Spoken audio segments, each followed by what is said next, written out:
Kita lanjutkan kajian kita, lanjutan kemarin tentang berjamaah.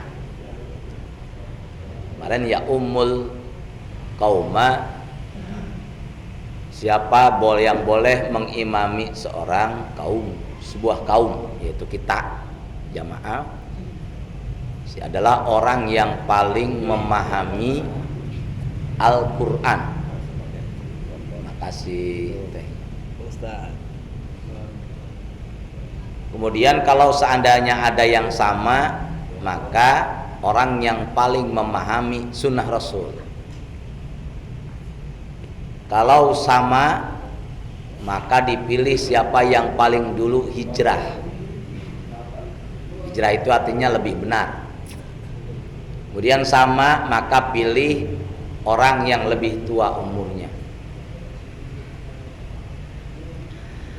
Nah, malam ini kita sudah masuk bulan haji, bulan Dzulhijjah,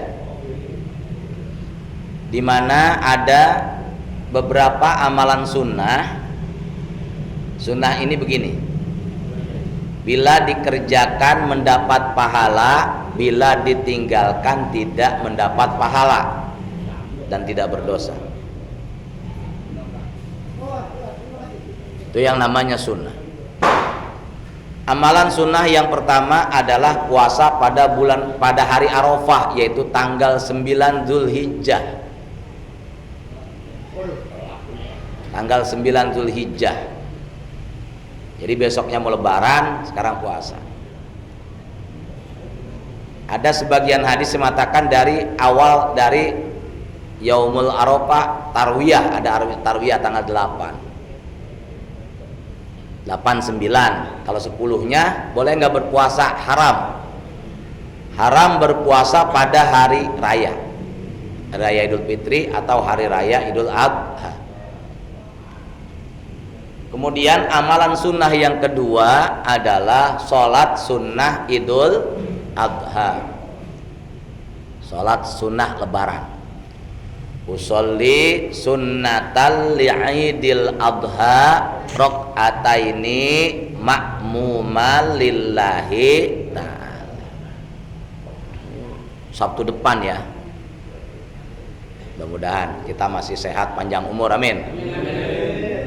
Usolli sunnatal li'idil adha rok'ataini ma'mumal lillahi ta'ala.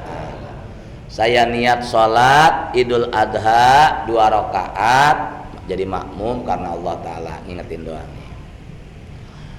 Amalan sunnah yang ketiga adalah takbiran. Takbiran ini sunnah. Bedanya Idul Adha sama Idul Fitri, Idul Adha ini takbirannya 3 hari. Dari malam takbiran 4 jadi 4 malam. Dari malam takbiran sampai tanggal 13. Takbiran terus, sunnahnya habis setiap sholat 5 waktu. Jadi pas maghrib udah tuh, setiap habis sholat 5 waktu maka disunahkan takbiran, tidak usah baca yang lain. Allahu Akbar, Allahu Akbar, Allahu Akbar, La ilaha illallah, Allahu Akbar, Allahu Akbar, walillahil hamd. Bukan walilah ilham. Ini yang sering saya dengar ya. Walillahil hamd. Jadi walillahi alhamdu. Jadi bukan walilah ilham. Walillahil hamd, ha-nya dapetin, hil hamd, hamd. Jadi bukan walillah ilham kan gitu. Walillahil hamd, hil hamd. Jadi biar benar karena ini sunnah, amalan Allahu Akbar, Allahu Akbar, Allahu Akbar, La ilaha illallah huwallahu akbar. Allahu akbar walillahil hamd. Hilhamd, gitu ya. Coba bisa. 1, 2, 3. Allahu akbar. Allahu akbar. Allahu akbar. La ilaha illallah huwallahu akbar. Allahu akbar walillahil hamd. Hamd pakai qalqalah ya. Walillahil hamd. Kemudian setiap 3 kali Allahu Akbar itu baru Allahu Akbar kabira walhamdulillahi katsira wa subhanallahi bukratan wa asila. La ilaha illallah wa la na'budu illa iyyah mukhlisina lahuddin walau karihal kafirun. La ilaha illallah wahdah sadaqa wa'dah wa nasara 'abdah wa a'azza judahu wa hazamal ahzaba wahdah. La ilaha illallah wallahu akbar. Allahu akbar walillahil hamd. Hamd bukan walillah ilham, nggak boleh, nggak dapat pahala kalau salah. Bagaimana dengan berjamaah di masjid? Nah itu dapat kalau salah. Yang penting yang mimpinnya benar, maka suruh pimpin yang benar. Sajidin suruh mimpin, kepala PRT boleh lah. Ya silakan makan ya, sambil makan bapak. Itu amalan sunnah yang ketiga. Pertama tadi puasa Arafah, sholat hari raya, takbiran, sholat hari raya. Yang keempat ada satu lagi, kurban kalau punya duit. Tadi mengenai takbiran, barang siapa yang menghidupkan malam takbir Idul Adha dan Idul Fitri, maka Allah akan hidupkan hatinya walaupun orang lain hatinya mati. Itu makanya saya lihat yang sering ikut takbiran ke masjid itu pasti rajin berjamaah. Jadi bila suruh anak-anak datang ke masjid supaya dia rajin nanti pas takbiran, karena katanya orang yang bertakbir pada malam Idul Adha itu akan Allah hidupkan hatinya. Kayaknya takbiran tuh besok. Mudah-mudahan kita sehat ya, amin.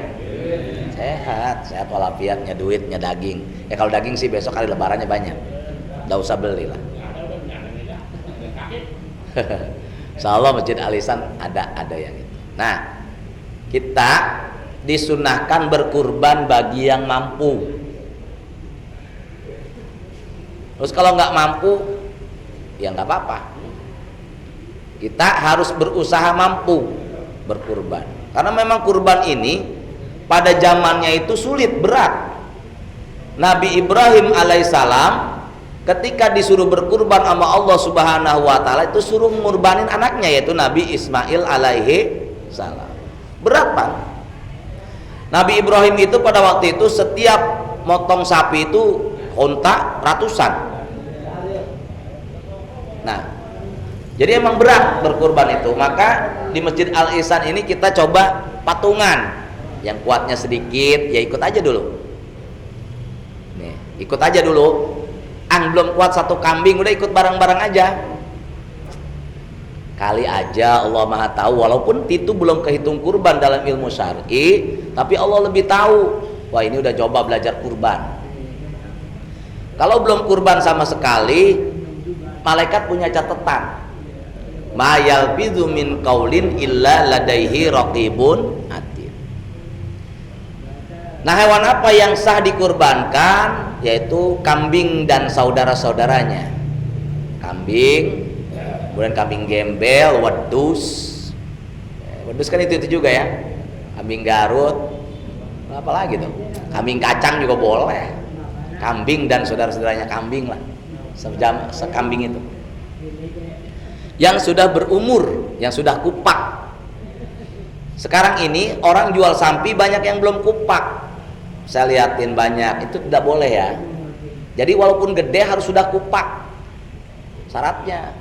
Walaupun kecil udah kupak, udah tua artinya udah berumur. Ya boleh. Udah kupak 2 kali PT. Itu. Kemudian apalagi yang boleh dikurbankan? Sapi. Dan kemudian kerbau dan onta. Cuma itu. Lalu bagaimana dengan yang lain? Nggak boleh. Gajah walaupun kakinya 4 nggak boleh.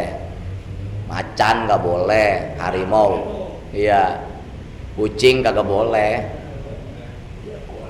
Jadi itu binatang-binatang yang boleh dikurbankan. Dan binatang piaraan, peternakan, bukan boleh ngambil dari hutan. Banteng nih kita ambil, kalau kurban yuk kurban, ya jangan. Itu adalah kambing peliharaan kesayangan kita, sebagaimana Nabi Ismail disayang sama Nabi Ibrahim. Boleh beli atau boleh miara. Sayang banget kan Pak RT ya. Kalau kita miara sapi itu sayang banget, paling gemuk, montok. Tapi semakin kita sayang, maka akan semakin besar pahala. Kayaknya saya ngajak nih kepada jamaah lisan, ayo belajar kurban kalau yang belum kuat. Saya juga belum kuat. Nah, udah start sama Ustaz Jidin dikit. Mudah-mudahan dapat tambahnya, amin. Pak RT mudah-mudahan kemarin udah korban, tahun ini bisa kurban lagi, amin. Itu karena apa? Karena kurban ini akan menjadi kendaraan kita menyeberangi jembatan Shiratal Mustaqim. Jembatan Shiratal Mustaqim ini lebih kecil dari rambut yang udah dibelah-belah jadi 7, kecil banget. Jadi nggak kelihatan rambut jembatan itu. Makanya kudu pakai kambing korban. Jadi ada 2 kendaraan katanya. Ada 2 kendaraan yang bisa nanti akan jadi kendaraan melewati itu. Yang pertama masjid. Orang yang sering ke masjid atau yang membangun masjid, maka dia akan menggunakan kendaraan itu, masjid, sebagai kendaraan yang melewati jembatan Shiratal Mustaqim. Mudah-mudahan ini jadi kendaraan kita, amin. Ini Masjid Al Ihsan yang boleh kita nektekin barang-barang. Dia ngasih semen, ngasih duit dan sebagainya, nih barang-barang kita bangun. Mudah-mudahan ini nanti kelak jadi kendaraan kita. Udah bangun terus kita sholat di sini kan. Pak Dayat mudah-mudahan ikut kita di sini nih Pak Dayat, kan tugasnya di sini Pak Dayat. Pak polisi. Yang kedua adalah hewan kurban yang dikurbankan. Itu akan jadi kendaraan. Nah, gitu.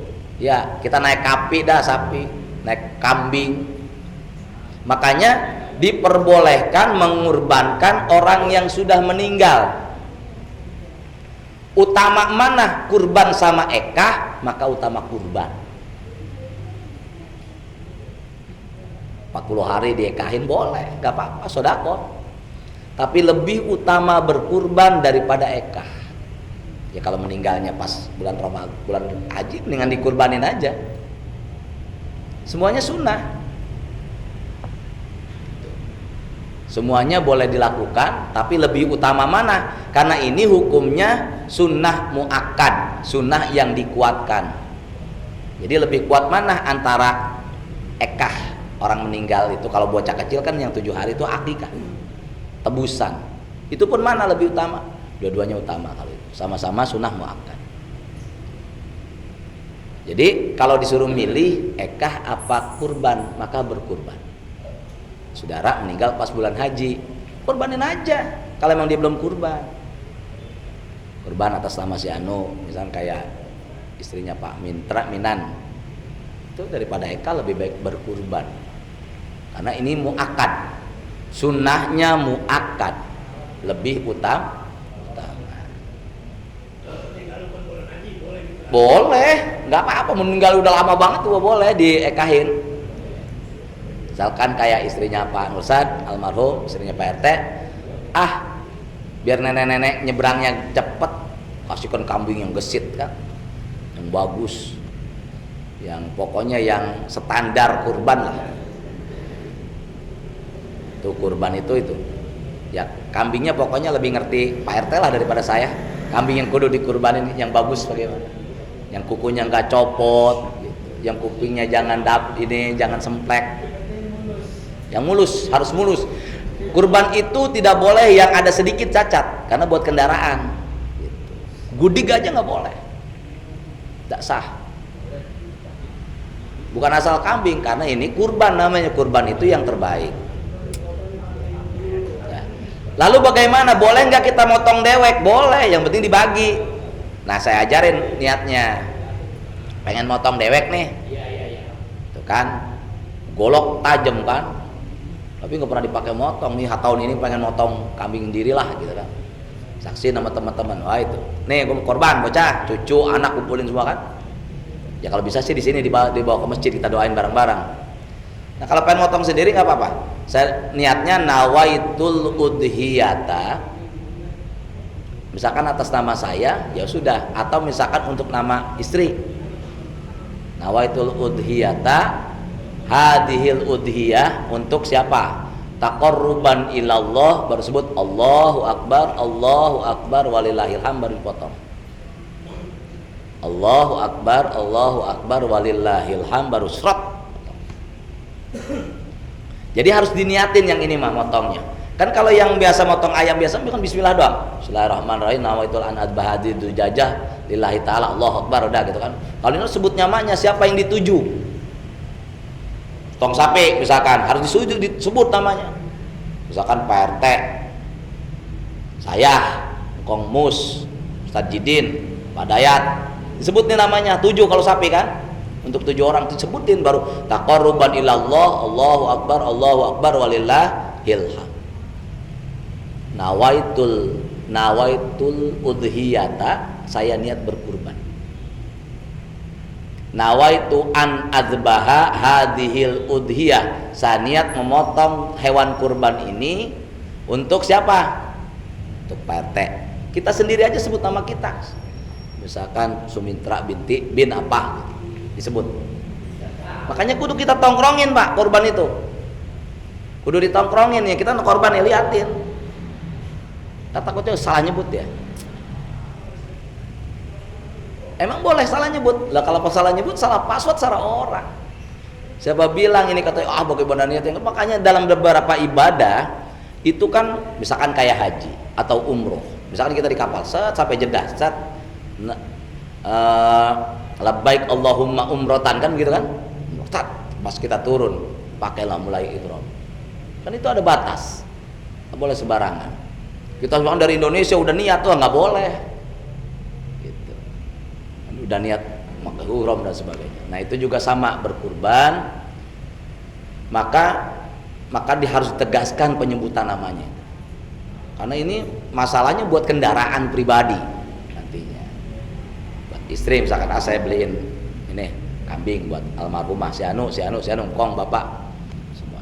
Ayo kudu diingetin udah korban apa belum nih. Jadi kalau yang namanya kurban itu katanya, kata para alimul ulama, untuk kendaraan kita menyeberangi jembatan Shiratal Mustaqim yang kecilnya lebih kecil dari rambut dibelah-belah 7, yang lebih tajam dari pedang, bawahnya api semua, jauhnya sejauh mata memandang. Kira-kira bisa nggak kalau nggak pakai kendaraan? Nah makanya kudu kurban. Nah disebut kurban ini adalah korban, kita biasa korban.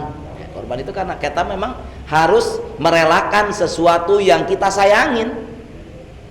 Contoh Nabi Ibrahim, anak boleh kepengen 80 tahun, bayangin berumah tangga nggak punya anak lanang, disuruh dipotong, kira-kira itu bagaimana ceritanya? Itu disebut kurban. Kurban itu artinya mendekatkan diri pada Allah, juga memang merelakan sesuatu yang kita sayang. Itu disebut kurban. Mudah-mudahan kita yang ada di masjid ini kurban ya, amin. Tiba-tiba punya rezeki, kita nggak tahu kan macam. Belinya mbangkoni ketua kurban. Mudah-mudahan dapat banyak. Saya juga belum tahu laporannya udah berapa yang, tapi ada insya Allah. Kita bareng-bareng urusin di sini ya. Jangan gue mau nggak diajak semuanya. Ini yang ada masjid, ayo urusin nanti pada harinya. Nanti ditetapkan kalau lebarannya hari Sabtu sih panjang ya. lebarannya hari Jumat ini. Hari Minggu ya? Oh iya hari Minggu. Itu lagi lebih panjang kan? Ya lebih panjang. Dah sah. Yuk kita berdoa. Allahumma sholli wa sallim ala sayyidina Muhammadin fil awwalin wal akhirin. Barik wa sallim radhiyallahu ta'ala an sadatina ashabi sayyidina Rasulillahi ajmain. Amin ya rabbal alamin. Allahumma bihaqqil Fatihah wa sirril Fatihah wa bi karamatil Fatihah wa bi mu'jizatil Fatihah. Ya man li 'abdihi yaghfir wa yarham. Ya dafi'al bala'i ya Allah. Ya dafi'al bala'i ya Rahman. Ya dafi'al bala'i ya Rahim. Da'wahum fiha subhanakallahumma wa tahiyyatuhum fiha salam wa akhirud da'wahum anil hamdulillahi rabbil alamin. Wallahul muwaffiq ila aqwamit thoriq. Wassalamualaikum warahmatullahi wabarakatuh.